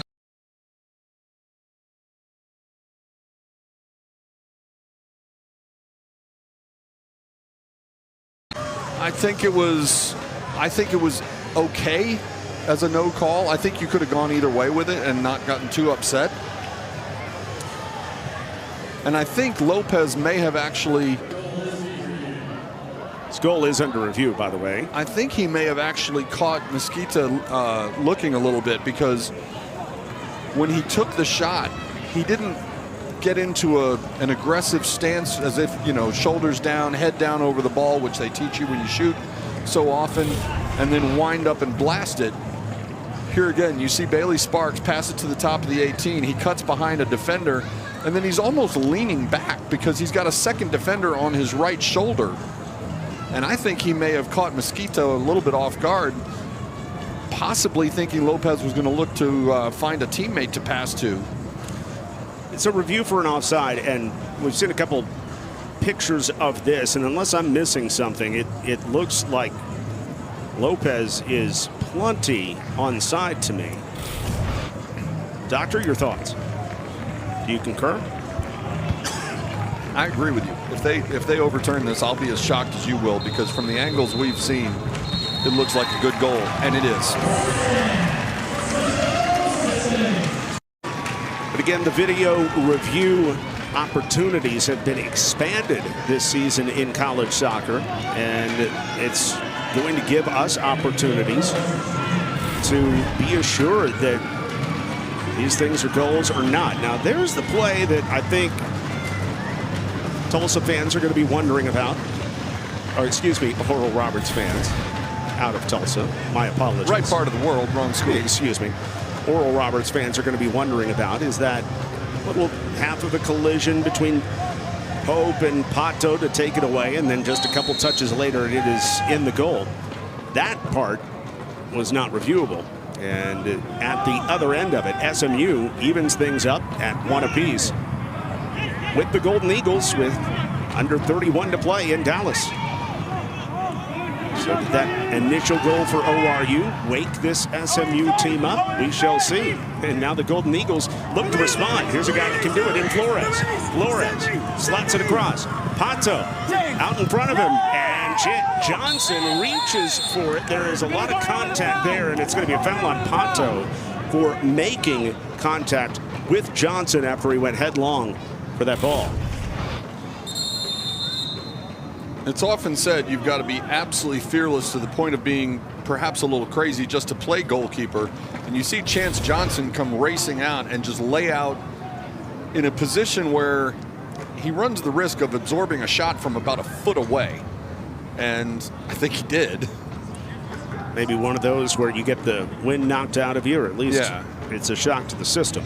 Right, and when you think about it, it's startling that it doesn't happen more often, a lot more often, because the harm that they encounter by playing that position.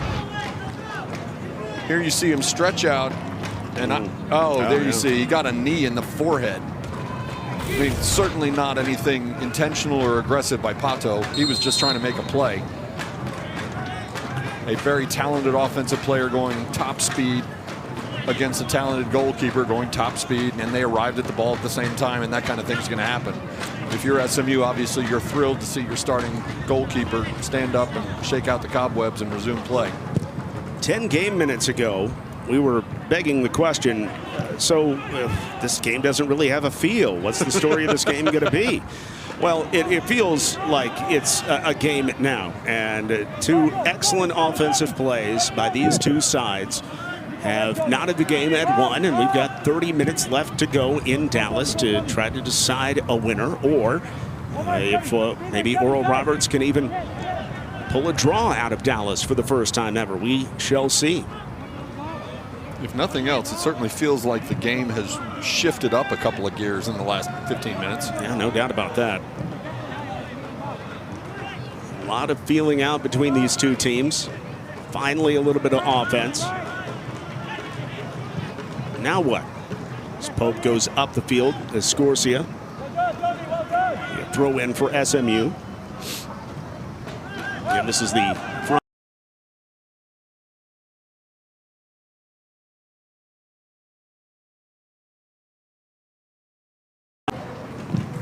Will be here on the ACC network as well. Escorcia, it's like he was trying to send it behind him. Absolutely. Clinton Pimentel.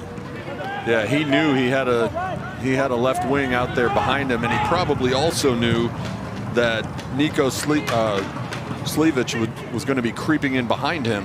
It was a great idea, just didn't quite flick it on well enough.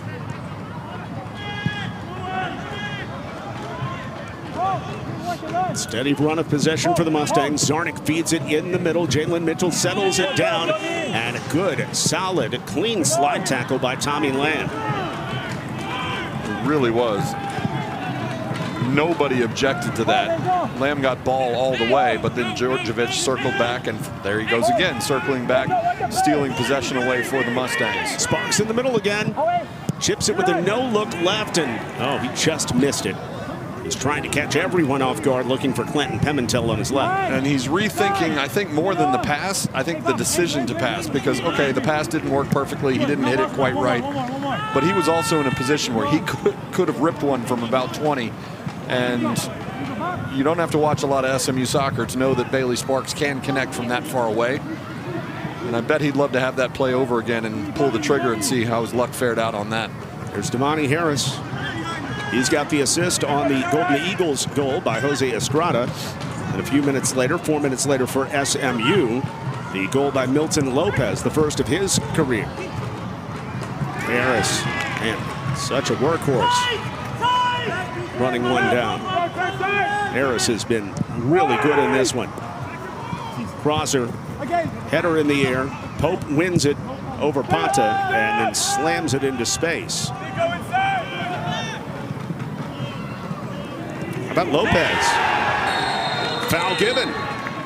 1-on-3. Lopez goes down hard. That's the goal scorer for SMU, writhing a bit. That's the goal scorer, and yeah, you see the card coming out there from Sergio Gonzalez.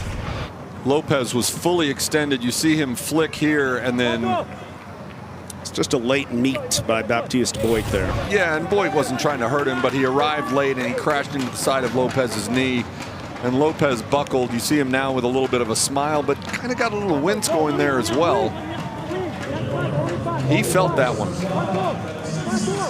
But for the Mustangs, good to see number 19 back up and on his feet.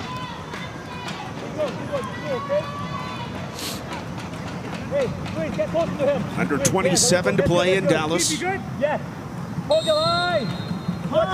Ready for another restart. And Bailey Sparks trying to be the fire starter again. A low liner knocked right back out. And so Djordjevic looking for Sparks on the backside. Didn't put enough loft on it. Taken away by Lamb. A long vertical ball. Flores shouldering Djordjevic. No call given. Here's Flores.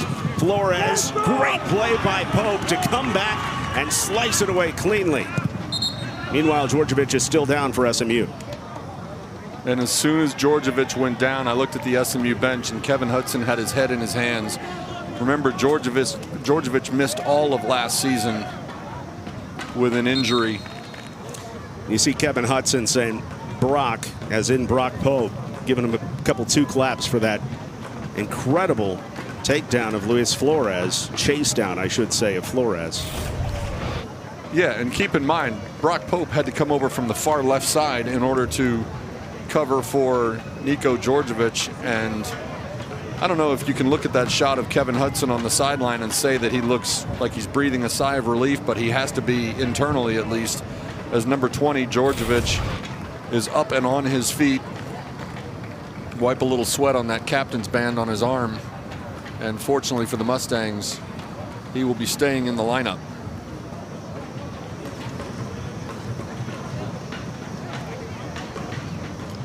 This thing's been a little bit physical. Sergio Gonzalez, center referee, trying to keep control. I wouldn't say dirty. I would not say dirty at all. Let me be very clear. Just a little bit physical tonight. Right, and physical's fine. I mean, this is a full contact sport, obviously. But Ryan Bush and Kevin Hudson don't teach dirty teams. Absolutely not. They play the game the right way. Are you going to end up on your back once in a while? Yeah, you might. That's part of it. Especially as the game is in the balance as well. Right. 25 minutes left of a tie game. Yes, there's going to be some bumps and bruises. Serve up to Escorcia, still looking to open his SMU account. Serves it in. Lopez could not hold it. Escorcia back off to Sparks, though. Back to Escorcia once more, attracting 3 defenders. Escorcia in short space, trying to crawl his way through, dispossessed. Sparks right back on it. And Oral Roberts able to hit it back out to midfield. And who's the aggressor here? It was SMU and Cesar Ruvalcaba. Yeah, but how funny was it watching Sergio Gonzalez come running in like a boxing referee and just send them to their corners? The 2 players involved were not pushing and shoving per se, but they were sort of wrapped up with each other like pretzels. Yeah. Somebody was going to fall if they didn't blow the whistle and stop the play. There's a little bit of a hoedown in the middle of the field there for a second. I guess. Spinning your partner round and round here in Dallas. I would have bet Moreno anything we'd get through the game without a hoedown reference. You never know what it's going to be. This is true. ORU's best offensive players are out there, including Mora, trying to slot one in. But a good job by Cesar Ruvalcaba to read the play. And here comes SMU. Jalen Mitchell marching straight up the field. Slide tackle from behind is not clean.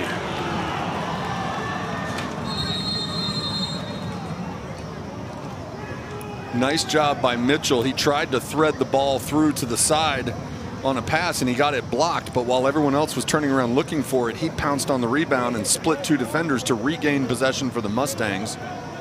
And then, as you said, taken down from behind. Taken down by Mimi.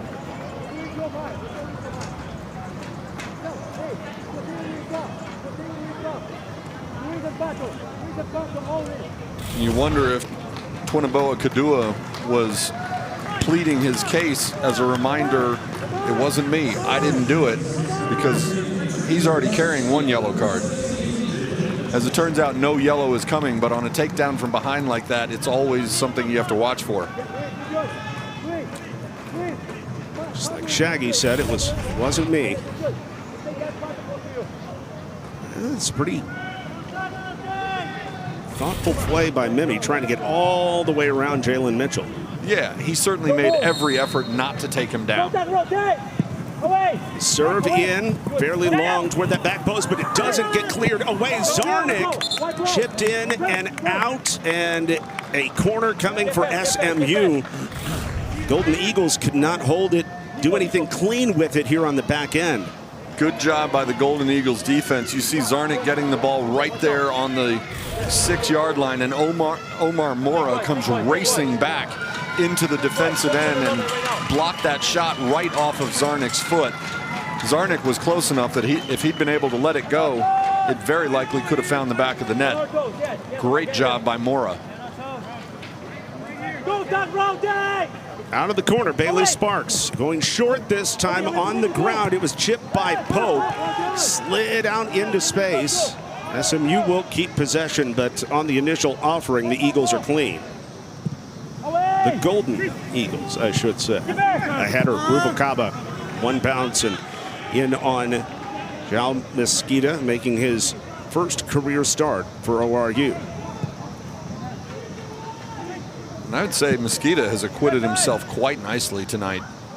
Here's a guy who was waiting his turn last year and his number was never called. And he ended up going into a very difficult situation in the Golden Eagles opener at Kentucky, finishing out that game, and he has played very well today here at SMU. It's not often a Mosqueda is doing this swatting, but that's what's been happening here today at SMU.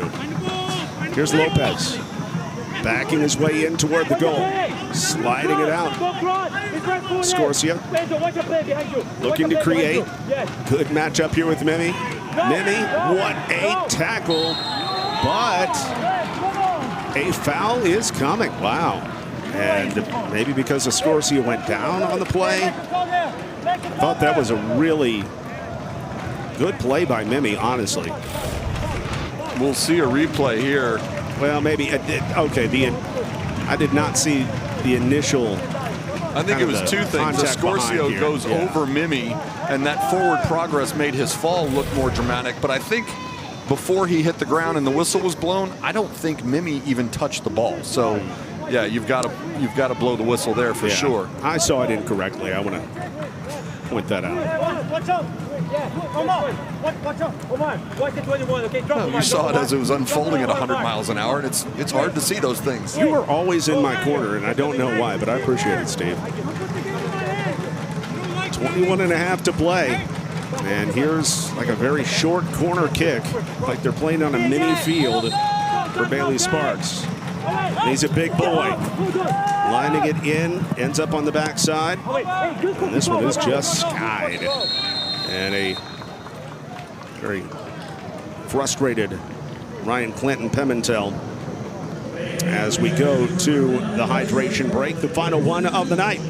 So 21 minutes left. We're knotted at a goal apiece. ORU struck first, and then SMU came back with one. Will there be a deciding goal in Dallas? We're going to find out next.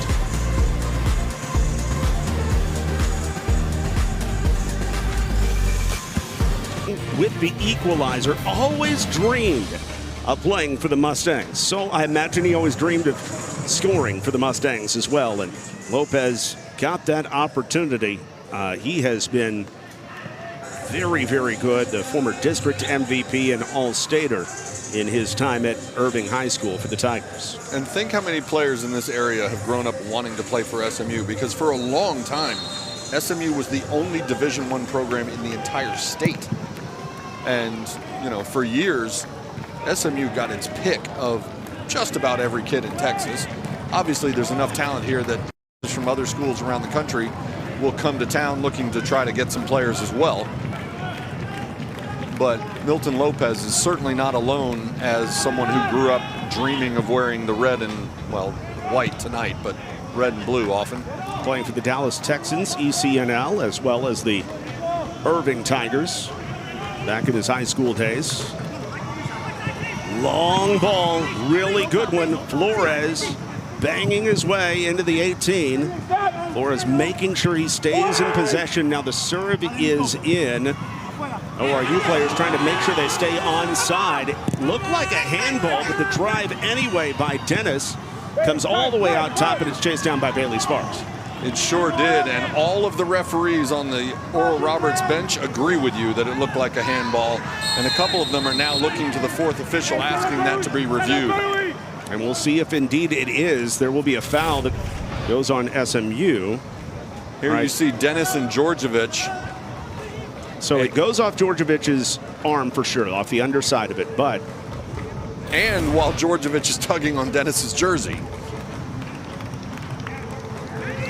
Remember that the only goal SMU scored on Thursday came on a review of a handball. It wasn't called a handball in real time. It was only called that way on review. And at least so far, there is not any assistance being given to the Golden Eagles in that respect.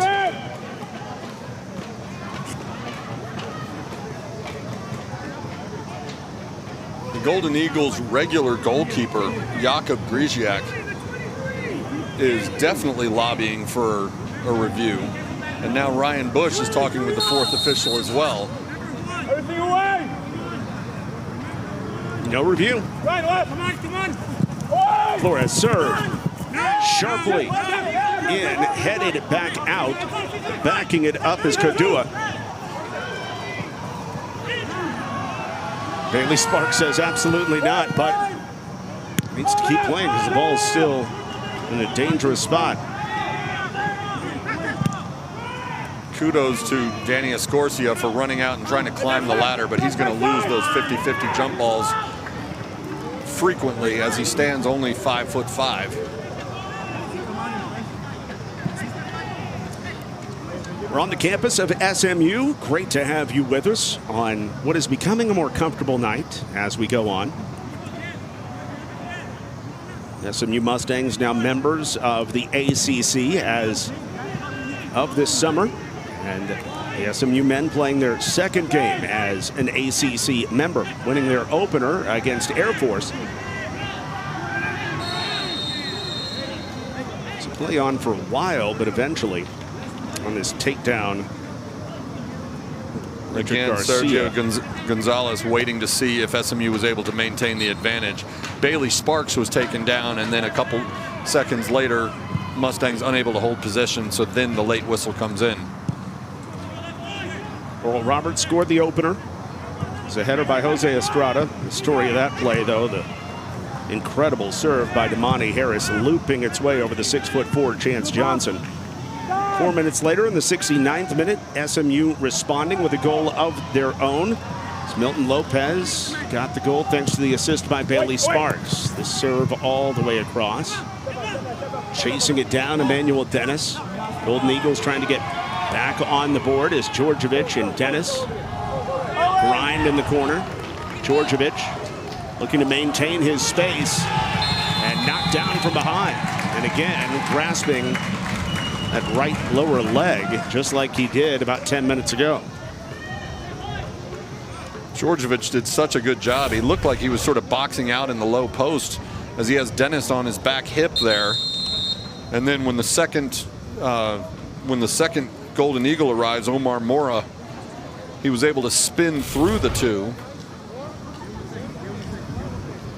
And now Georgievich is back up on his feet, but across the field, is that Brock Pope who's down on the ground getting his left calf stretched out? Sure is. It may not even be a calf. Yeah, it may be a hamstring. Man. And obviously a cramp is better than a pull, but calf is one thing. And you see Cesar Rubalcaba looking over to the bench, asking for attention from trainer Becky Riegel, and even doing the little spinning fingers, sort of saying this needs to be a substitution.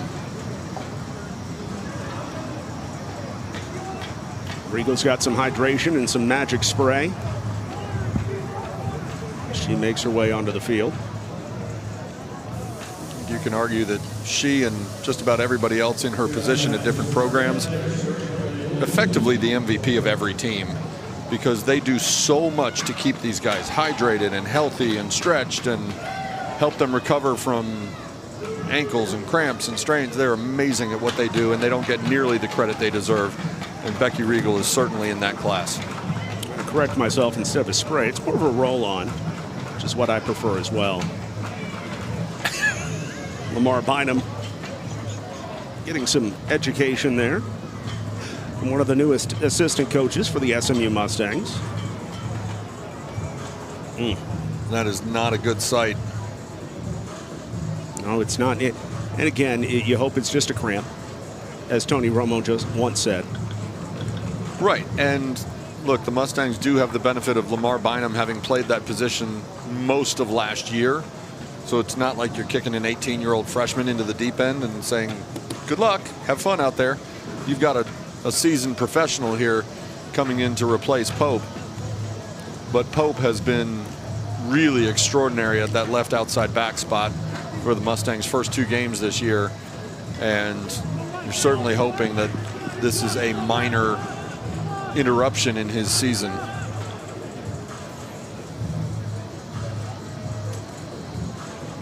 the fact that you see Becky Regal smile at him a couple of times, that's got to be encouraging. Yeah. I don't know if she's, cracking a joke or whatever it may be, but hopefully it's nothing too dire. But anytime a Pope has a malady, it makes national, international news. So hopefully Brock's going to be okay. And with under 17 minutes to play, the SMU Mustangs and Golden Eagles still knotted at 1 here in Dallas. It's like open mic night at Washburn Stadium. Chance Johnson, take it away. The way the Pope is describing that issue to Kevin Hudson, obviously it just seized up on him. Johnson with a strong leg. Good header down for Sparks, and Escorcia is there, ready to play it and try to create. Had 8 goals and 20 assists in his final JUCO season last year. That strong leg by Chance Johnson, that's really the first time we've seen it on display tonight. But you're right, he has an absolute cannon in that right leg of his, and that's an extra weapon. When you have a goalie who can send goal kicks and free kicks well beyond midfield like Johnson can, that's a way to jumpstart and attack your offensive third without having to go through the transition in the midfield. It can be very beneficial once they iron out how to do that in the smoothest ways possible. You're 6'4", you're working with quite a fulcrum, aren't you? Yeah, but we've all seen a lot of tall goalies who don't have that kind of leg. That's a good point. He can really rip it. Under 16 to play. Goal for either side in the second half. Is anybody going to be able to strike here in the final few minutes? Certainly been a more even second half than it was in the first when SMU outshot ORU 8-2. Good takeaway. Now here's Sparks with Lopez out in front. Sends it off to off to Lopez, I should say, but it was just behind him. Now Bynum takes over, looking for Sparks, but it was just beyond his extended left foot.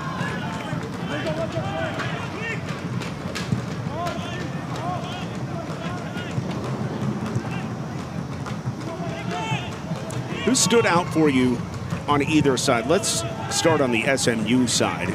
Who are your men of the match candidates if the match were to end here? I mean, for me, for SMU, I'd start with Cesar Rubalcaba, who, and maybe Owen Zarnik, is really all three across the back. They've been so steady and so consistent. They may not be the flashiest guys in the world, but, with defensive players, that's okay. I don't need flashy. I want guys who are going to make the plays. They're strong in the air. All three of them mark very well. They pass well, and Kevin Hudson said he was hoping to see them pass a little more quickly tonight than they did in the opener, and I think they have. You could make the argument every time SMU plays that Bailey Sparks is in the conversation for that label of man of the match. And certainly Milton Lopez, to respond to ORU's goal so quickly with a beautiful goal of his own, I think you have to keep him in that consideration as well. As far as for Earl Roberts, Mesquita, I think, has been terrific. Schlievick has been very, very solid. He and Boyd in particular on the back end. Omar Mora has created several chances up front, and then obviously Estrada with the beautiful goal. But as you said, Damani Harris was the one who made that play with the ridiculously beautiful pass. I think there are several guys who are up for that kind of a label for tonight. Steve Lansdale, I'm John Little. That's Danny Escorcia, keeping himself onside. A serve across, solid header off the bar. Sparks back in, whipping it down, and he has it saved by Mesquita. A really good serve across by Richard Garcia. Let's see who got a head on it. I believe it was Niko Djordjevic. Yeah, exactly right. And Bailey Sparks tried to follow and then just ran out of real estate. And there you see Djordjevic with his head in his hands saying, how on earth did that not go in? And Bailey Sparks, by the time he pulled the trigger on that shot, he was at such a tight angle.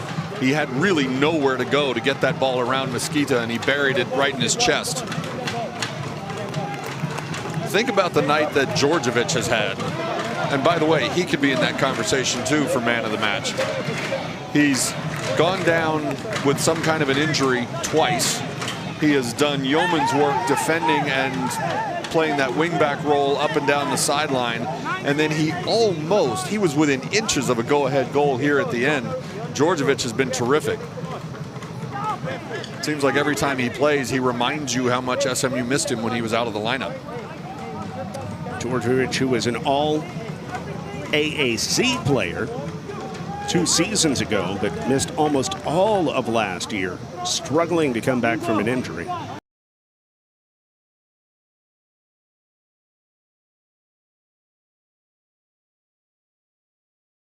The corner for the SMU Mustangs. Is this the moment? Sparks.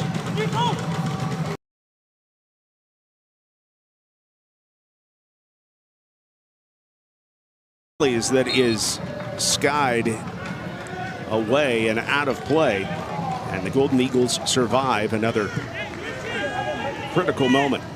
It's understandable why people take that shot, because as the ball clears out, everybody in the box is sort of scrambling to try to figure out where it is and try to get transition going the other way. And if you can blast it in on a one-time shot, you have a chance to not only catch someone unaware that the shot's coming, but maybe even get a shot off while the goalkeeper is screened by all the traffic in front of him.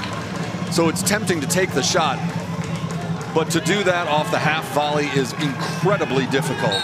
Lopez goes down, and this is another foul on ORU, resulting in an excellent restart for the SMU Mustangs. This is going to be a free kick where SMU will have a chance to possibly even go for goal, although it is being pulled back here. I thought it was going to be closer to the 18. Instead, it's going to be back a little bit further.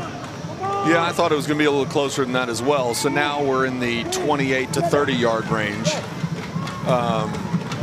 Certainly 29 or so. Yeah, okay, somewhere around there. Certainly within range, but I don't think Sparks will elect to shoot at it. Serve gets headed back. Long run for 2. Good job by Nikola Šlibić. He'll chase it down for the Golden Eagles. Great job there by Richard Garcia, sliding and breaking up that pass, because there was yeah, you never know what is going to happen on the other end of that. Yeah. Here's another long vertical ball. Omar Mora into the 18. Mora, a bouncing ball across. It is saved out of the 6 and then cleared away. A heart-stopping moment. Heart-stopping is a great description on those bouncing balls sort of fluttering through the box. Defensively, those are sometimes worse than a shot that gets blasted in, because it'll just sit there and it looks like it's staying there forever. Nimi, all a little bit flat, headed back out, a race for it, and Nimi's going to win that one more often than not.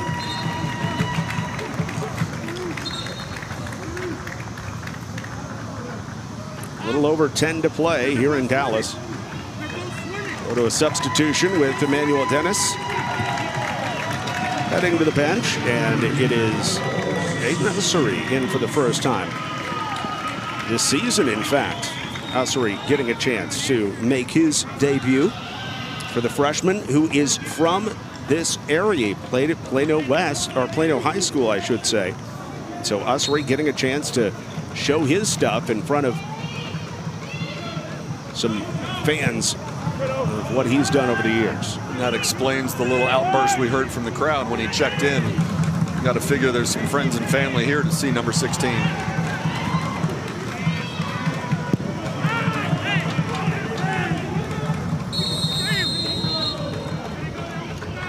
A couple players down.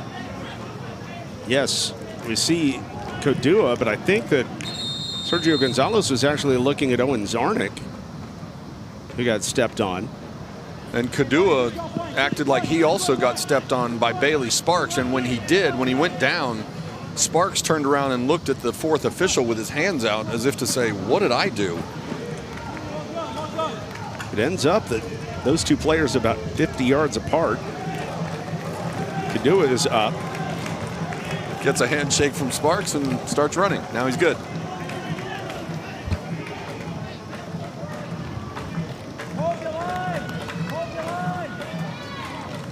Meanwhile, Zarnik is good as well. Under 10 to play. Possession for SMU. Oral Roberts looking for their first ever draw against the Mustangs. SMU 11-0-0 all time against this Golden Eagle team.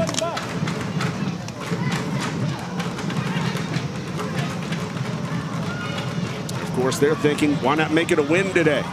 Omar Mora could do just that. Mora through traffic, and Djordjevic does the smart thing to steer that one over the line as that ball was coming in the direction of Luis Flores.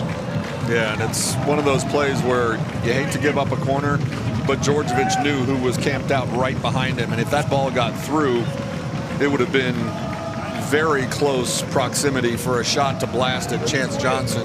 Very smart play by Niko Djordjevic. Give up the corner kick, but it gives your defense a chance to regroup and mark up. Flores trying to use that magic wand of a left foot.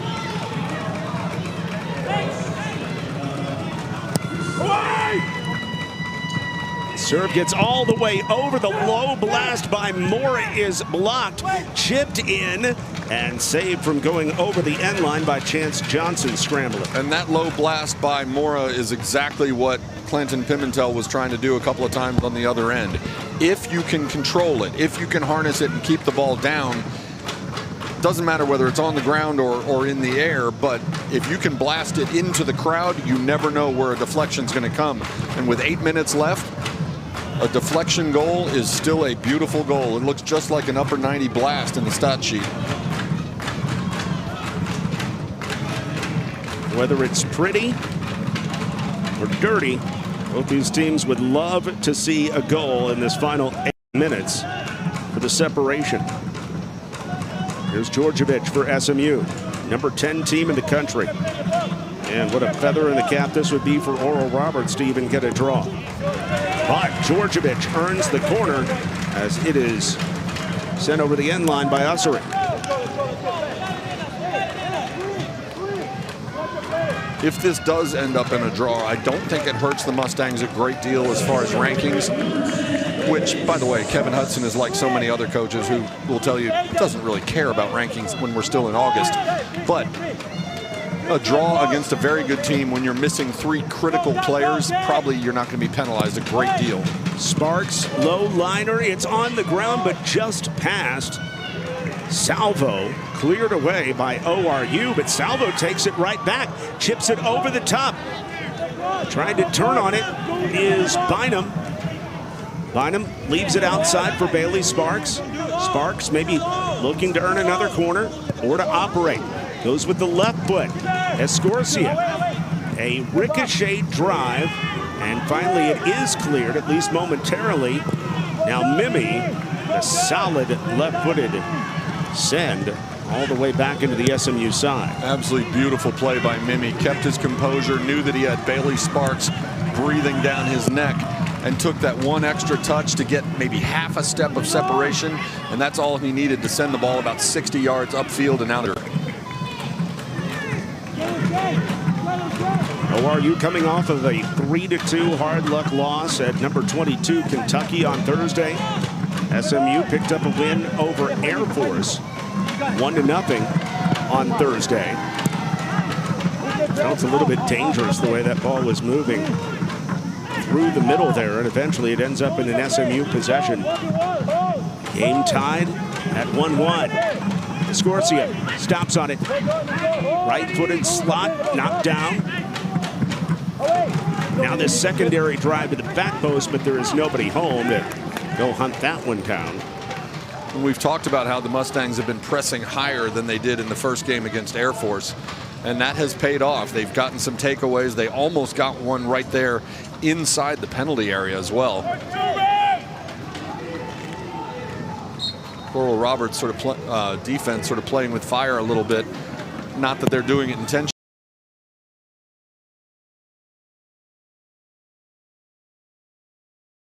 in the waning minutes of a game here. Both these teams tired. A lot of guys have either gone the whole way or most of the way. 1-1 under 5 minutes left in Dallas. And remember, as of last year, we eliminated overtime in the regular season in college soccer. So no extra action if this one is tied at 1 at the end of regulation. It just ends in a draw. Salvo goes to the bottom of your screen. Sparks slips it inside, turning on it. A drive by Clinton Pimentel. And on that backside, Bynum has it, chips it in, and an easy play by Mosquito. That might be one of the easier balls he's had all night tonight, as that one floated over one Mustang and one Golden Eagle right into his lap.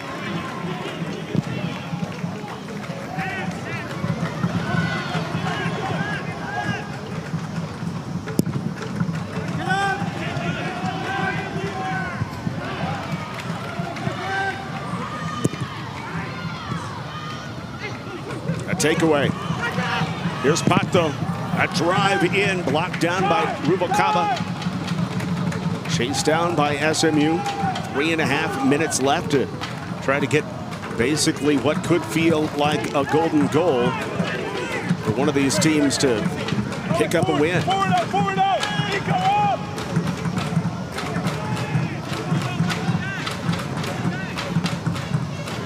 Great crowd has been filing in more and more as the night has gone on.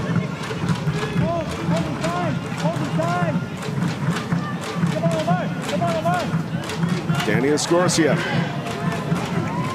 building to the right, out to Sparks, serving it low, headed out headlong. One touch is knocked down by Rubalcaba to keep it in play down to Bynum. Bynum slides it inside. Here's Lopez backing his way in. Lopez outright. Clinton Pimentel dancing with it toward the end line. Sends it out in front, still alive. Djordjevic on the backside. Right-footed drive is sailed away. Love to have a left-footed shot there from Djordjevic, but he made the right choice by settling it first. As it turns out, he still airmailed it just a little bit, and you see him shaking his head as he walks back. He saw some space on the right side of that goal, and he would...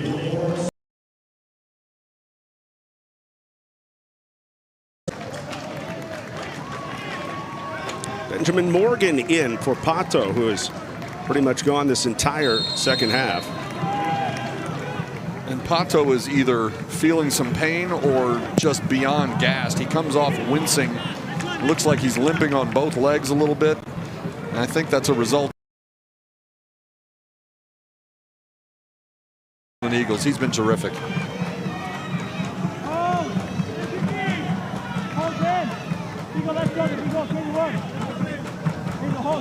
2 minutes left in Dallas.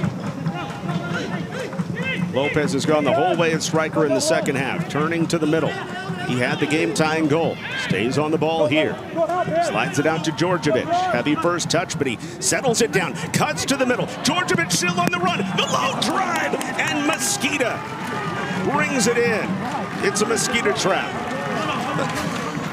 What a great run by Djordjevic, dribbling through 4 or 5 defenders.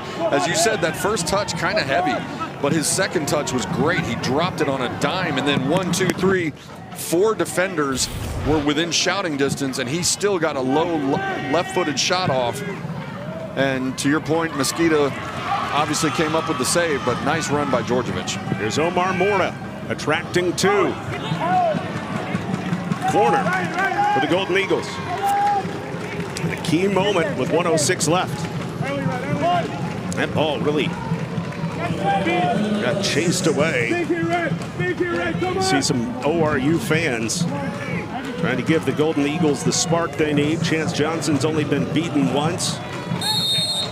Last best chance for ORU to pick up their first win ever over SMU. Here's Flores.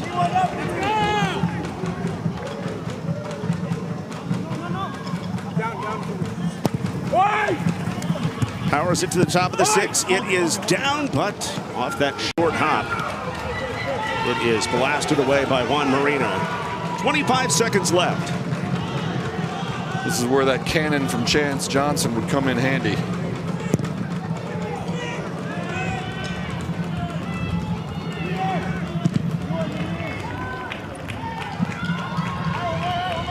Eight seconds. Back to Johnson with 4. That'll do it. The SMU Mustangs and ORU Golden Eagles draw for the first time ever. Big moment for ORU.